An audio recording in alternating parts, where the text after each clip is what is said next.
WhatsApp YouTube ഞാൻ practice apps. അപ്പം ഇന്ന് നമ്മൾ വന്നിരിക്കുന്നത് ആടുജീവിതം എന്ന് പറഞ്ഞ സിനിമയുടെ റിവ്യൂ വീഡിയോ ആയിട്ടാണ്. ഈ സിനിമയെ കുറിച്ച് പറയുമ്പോൾ എനിക്ക് ആദ്യം ചോദിക്കാനുള്ളത്, ഈ പൃഥ്വിരാജ് എന്താണ് ഈ സിനിമയിൽ കാണിച്ചു വെച്ചേക്കുന്നത്? പൃഥ്വിരാജ് മെലിഞ്ഞു, പൃഥ്വിരാജ് ഇതിനു വേണ്ടി ഭയങ്കര എഫേർട്ട് കൊടുത്തു, അത് ഇത് എന്നൊക്കെ പറഞ്ഞിട്ട് സിനിമേൻ്റെ ആൾക്കാർ ഒരുപാട് കുറേ കാര്യങ്ങൾ പറഞ്ഞിട്ടുണ്ടായിരുന്നു. അപ്പോഴും ഞാൻ പ്രതീക്ഷിക്കുന്ന ഒരു ലെവൽ ഉണ്ടായിരുന്നു. പക്ഷേ ഈ സിനിമയിലേക്ക് എത്തിക്കഴിഞ്ഞപ്പോൾ സിനിമയിലൊരു സീനുണ്ട്. ആ സീന് കണ്ടു കഴിഞ്ഞാൽ ശരിക്കും ഷോക്കാവും. കാരണം ഒരു ഭീകര ചേഞ്ചാണ്. ആ സീനിൽ 2 ഷോട്ടിൽ ശരിക്കും പൃഥ്വിരാജിൻ്റെ ആ ഒരു കംപ്ലീറ്റ് ബോഡി നമുക്ക് കാണാൻ പറ്റും. എൻ്റെ പൊന്നെ, ഞാൻ ശരിക്കും ഞെട്ടിപ്പോയി. കാരണം അത്രയ്ക്കും മെലിഞ്ഞിട്ടുണ്ട്. ഇതെങ്ങനെയാണ് ആൾ ഈ ഒരു ലെവലിലേക്കൊക്കെ എത്തിയെന്ന് പറഞ്ഞു കഴിഞ്ഞാൽ ശരിക്കും എന്താണ് ആൾ കാണിച്ചത്? അത് ഭയങ്കര ഒരു ഭീകരമായിട്ട് തോന്നുക. മീൻസ് പൃഥ്വിരാജ് തന്നെ പറഞ്ഞിട്ടുണ്ട് ഇങ്ങനെ ആരും ചെയ്യരുത്, ഇത് കുറച്ച് ബാഡ് പരിപാടിയാണ് ആൾ ചെയ്തത് എന്നുള്ളത്. അത് സത്യമാണ്. കാരണം അത് കണ്ടു കഴിഞ്ഞപ്പോൾ എനിക്ക് പേഴ്സണലി എന്തോ പോലെ തോന്നി. കാരണം ഞാൻ വിചാരിച്ചു അത് ആ ഒരു ലെവലിലേക്ക് എഫേർട്ട് എടുക്കുക എന്ന് പറഞ്ഞു കഴിഞ്ഞാൽ ശരിക്കും ചിന്തിക്കാൻ പോലും പറ്റൂല. കാരണം അത്രയ്ക്കും ഇങ്ങനെ ഈ എല്ലൊക്കെ കാണുന്ന രീതിയിലൊക്കെ ആ ഒരു ലെവലിലേക്കൊക്കെയാണ്. അത് ഏതൊരു ലെവലിലേക്ക് എത്തും എന്നുള്ളത് നിങ്ങൾ കണ്ട് തന്നെ മനസ്സിലാക്കുക. അത്ര ഗംഭീരമായിട്ട് എനിക്ക് പേഴ്സണലി തോന്നി. വിക്രമൊക്കെ തമിഴിലൊരു ഫിലിമിന് വേണ്ടിയിട്ടൊക്കെ മെലിഞ്ഞ ഒരു കോലമൊക്കെ നമ്മൾ കണ്ടില്ല. അപ്പം ഇങ്ങനെയൊക്കെ ഇവർക്കൊക്കെ എന്തായാലും ഒരു ഹെൽത്തും കാര്യങ്ങളൊക്കെ നോക്കാൻ ഒരാളുണ്ടാവും. എന്നാൽ പോലും ഞാൻ ആലോചിക്കുകയാണ്, ഇത് ഭയങ്കര കുറച്ചും കൂടി റിസ്ക് അല്ലേ എന്നുള്ള രീതിയിൽ ഞാനിങ്ങനെ ആലോചിച്ചു പോയി. എനിവേ, ആ ഒരു ഷോട്ട് എന്ന് പറഞ്ഞു കഴിഞ്ഞാൽ ശരിക്കും എക്സൈറ്റിംഗ് ആയിരുന്നു. ഞാൻ ശരിക്കും ഞെട്ടിപ്പോയി, സത്യം പറയാലോ. ആ ഒരു ഷോട്ട് ശരിക്കും ഞെട്ടിക്കും എന്ന് ഞാൻ പ്രതീക്ഷിച്ചതാണ്. പക്ഷെ അത് അതിനപ്പുറം പോയി എന്നുള്ളതാണ് സത്യം. ഈ സിനിമയിലെ പൃഥ്വിരാജിനെ കുറിച്ച് പറയുകയാണെങ്കിൽ അദ്ദേഹത്തിൻ്റെ അടിതൊട്ട് മുടി വരെ ഗംഭീരം എന്ന് പറഞ്ഞു പോവാണ്. കാരണം ആള് ജസ്റ്റ് നടന്നു പോകുന്ന ഒരു സീന് തന്നെ ഞാനൊരു എക്സാമ്പിളായിട്ട് എടുക്കാം. ആ ഒരു നടത്തത്തിൽ തന്നെ ശരിക്കും വീണുപോയി. സത്യം പറഞ്ഞു കഴിഞ്ഞാൽ എന്ത് ഭംഗിയായിട്ടാണ് അത് ചെയ്തു വെച്ചേക്കുന്നതെന്ന് ശരിക്കും തോന്നിപ്പോയി. ഇതുപോലുള്ള അഭിനയങ്ങളൊക്കെ കാണുമ്പം ശരിക്കും ഞെട്ടിപ്പോവാണ്. പിന്നെ ആൾക്കൊരു പെടച്ചിലുണ്ട്, ഒരു മുഖത്ത് ഒരു പെടച്ചിലുണ്ട്. അവിടെ നിന്ന് ഒരു വല്ലാത്തൊരവസ്ഥയിലേക്ക് എത്തിയിട്ടുള്ള ഒരു ഫേസും കാര്യങ്ങളൊക്കെ ഉണ്ട്. ആ ഒരു പെടഞ്ഞുകൊണ്ടുള്ളൊരു സംസാരം, ആ പെടഞ്ഞുകൊണ്ടുള്ള ആ ഒരു നടത്തം, ഇതൊക്കെ ശരിക്ക് സത്യം പറയാലോ ഇങ്ങേരിത് തകർത്തു.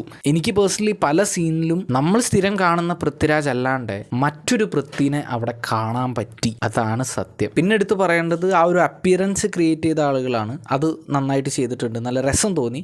അതിനെക്കുറിച്ച് പക്ഷേ ചില കാര്യങ്ങൾ പറയാനുണ്ട്, അത് നമുക്ക് സംസാരിക്കാം. എന്തായാലും ആ ഒരു അപ്പിയറൻസ് ഉണ്ടാക്കുന്ന ഒരു ഇമ്പാക്റ്റ് ഈസ് വേറെ ലെവൽ. പക്ഷെ എത്രയായാലും നമ്മൾ പ്രതീക്ഷിക്കുന്ന ഒരു സീനുണ്ട്. പൃഥ്വിരാജ് തന്നെ പറഞ്ഞിട്ടുണ്ടല്ലോ, ആ മെലിഞ്ഞത് നിങ്ങളാരും കാണാത്തൊരു തരത്തിലേക്ക് മെലിഞ്ഞിട്ടുണ്ട്.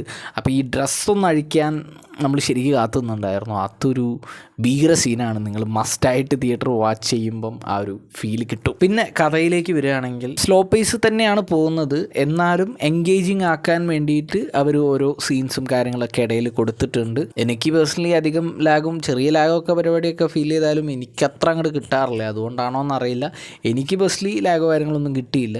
എനിക്ക് എൻഗേജിങ് ആയിട്ട് കണ്ടിരിക്കാൻ പറ്റി കംപ്ലീറ്റ്. ഇത്തരം സിനിമകൾക്കൊരു പ്രത്യേകത ഉണ്ട്. ഈ കേന്ദ്ര കഥാപാത്രമായിട്ടുള്ള ആ ഒരു വ്യക്തിക്ക് കൂടുതൽ സ്ക്രീൻ സ്പേസ് കിട്ടും. അതുകൊണ്ട് തന്നെ ആളുടെ ആക്ടിങ് സത്യം പറഞ്ഞു കഴിഞ്ഞാൽ നമ്മളെ മനസ്സിലവിടെ കിടക്കും. മറ്റു പല കാര്യങ്ങളും ശ്രദ്ധിക്കപ്പെടാണ്ട് നമ്മൾ അതിലേക്ക് തന്നെ ഫോക്കസ് ആയി പോകും. പക്ഷെ അവർ നന്നായിട്ട് അഭിനയിക്കും വേണം. അത് പൃഥ്വിരാജിനെ കൊണ്ട് കഴിഞ്ഞിട്ടുണ്ട്. ഗംഭീര ആക്ടിങ് ആണ്. ഞാൻ പറഞ്ഞല്ലോ, ആ നടത്തം മുതൽ എല്ലാം ആൾ അതുപോലെ ചെയ്യാൻ ശ്രമിച്ചിട്ടുണ്ട്.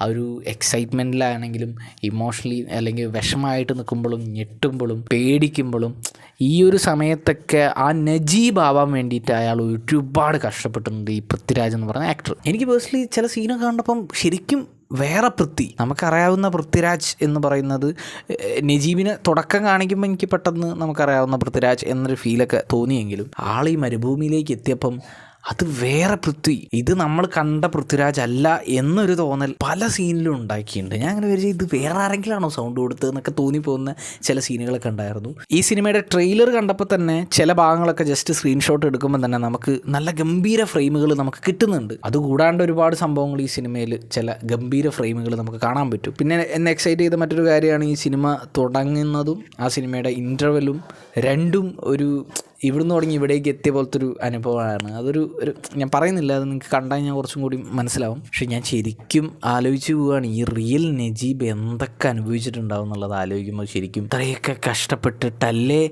ഇയാൾ ഇവിടുന്ന് രക്ഷപ്പെട്ടത് നമുക്കിങ്ങനെ ഇടയ്ക്കിടയ്ക്ക് ഇങ്ങനെ മനസ്സിലിങ്ങനെ കടന്നു തോന്നും. അതുകൊണ്ട് തന്നെ എനിക്ക് ഈ ലാഗോ കാര്യങ്ങളൊന്നും അടിക്കാണ്ട് ഞാൻ ശരിക്കും സിനിമ കണ്ടുപോയി എന്ന് വേണം പറയാൻ. പിന്നെ ഈ സിനിമയിലെ നെഗറ്റീവിലേക്ക് വരികയാണെങ്കിൽ, നജീബിനൊപ്പം വന്ന ഒരു ക്യാരക്ടർ ചെയ്തൊരു ആളുണ്ട്.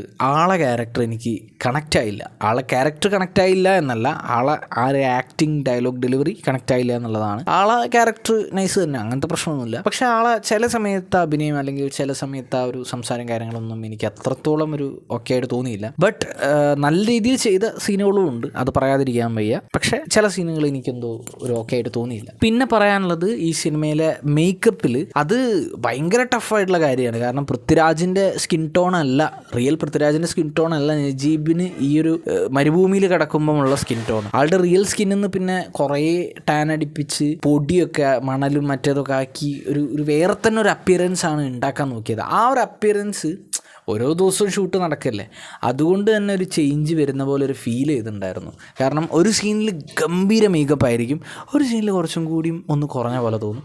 ഒരു സീന് എന്നല്ല കേട്ടോ, ചില ഷോട്ടുകൾ മാറുമ്പം തന്നെ ആ ഒരു വ്യത്യാസം ഫീലുണ്ട്, സീന് എന്നല്ല. അത് പക്ഷേ ശ്രദ്ധിച്ചു നോക്കിയാലേ അതൊന്ന് എഫക്റ്റ് ചെയ്യുള്ളൂ. പക്ഷേ എനിക്കെന്തോ കണ്ടപ്പോൾ അങ്ങനെ അത് ശരിക്കും എഫക്റ്റ് ചെയ്തു. ബട്ട് ഇതിൽ ഞാൻ പറഞ്ഞല്ലോ, ഒരു സീനിൽ ബെസ്റ്റ് എന്ന് പറഞ്ഞില്ലേ, ബെസ്റ്റ് മേക്കപ്പാണ്. ആ ബെസ്റ്റ് മേക്കപ്പിൻ്റെ സീൻസ് അല്ലെങ്കിൽ ആ ഒരു ലെവൽ സാധനങ്ങളൊക്കെ വേറെ ലെവലായിട്ടുണ്ട്. കാരണം ആ മേക്കപ്പ് ചെയ്തത് നമുക്ക് അത്ര റിയലായിട്ട് തോന്നും. പക്ഷേ ചില ഷോട്ടുകളിൽ എന്താവും, അത് പിന്നെയും കുറഞ്ഞു പോകും. അതൊന്ന് ഫീൽ ചെയ്തിട്ടുണ്ട്. പിന്നെ എനിക്ക് പറയാനുള്ളതെന്ന് പറഞ്ഞു കഴിഞ്ഞാൽ അവസാനത്തെ ഒരു സീനിൽ പൃഥ്വിരാജ് ഷെയ്വ് ചെയ്ത് കഴിഞ്ഞിട്ടുള്ള ഒരു സീനാണ്. ആ സീനിൽ അതുവരെ മെലിഞ്ഞൊരാൾ ഷെയ്വ് ചെയ്ത് കഴിഞ്ഞപ്പോൾ പെട്ടെന്ന് തടിച്ച പോലെ തോന്നി. അത് കുറച്ച് കാലം കഴിഞ്ഞിട്ടുള്ളതാണോ എന്താണ്, എനിക്കത് ശരിക്കും കണക്റ്റ് ആയില്ല. പെട്ടെന്ന് തടിച്ച പോലെ തോന്നി അവിടെ. ഇനി കുറേ സീൻസൊക്കെ കട്ട് ചെയ്തപ്പോൾ വന്നതാണോ എന്ന് മനസ്സിലായില്ല. പക്ഷേ ഇനി അതല്ല, അവർക്ക് ആ ഒരു പഴയൊരു തടിയിലേക്ക് പൃഥ്വിരാജിനെ എത്തിക്കാനുള്ള ബുദ്ധിമുട്ട് കൊണ്ടാണ് അങ്ങനെ വന്നതെങ്കിൽ അതിൽ നമ്മളൊരു കുറ്റമായിട്ട് പറയാൻ സത്യം പറഞ്ഞു കഴിഞ്ഞാൽ പറ്റൂല. കാരണം ഞാൻ തുടക്കത്തിൽ തന്നെ പറഞ്ഞല്ലോ, ഈ ഒരു ലെവലിലേക്ക് മെലിയാന്ന് പറയുന്നത് ഒരു വട്ടം ചെയ്താൽ തന്നെ അത് വലിയ കാര്യമാണ്. പക്ഷേ ഈ കോവിഡും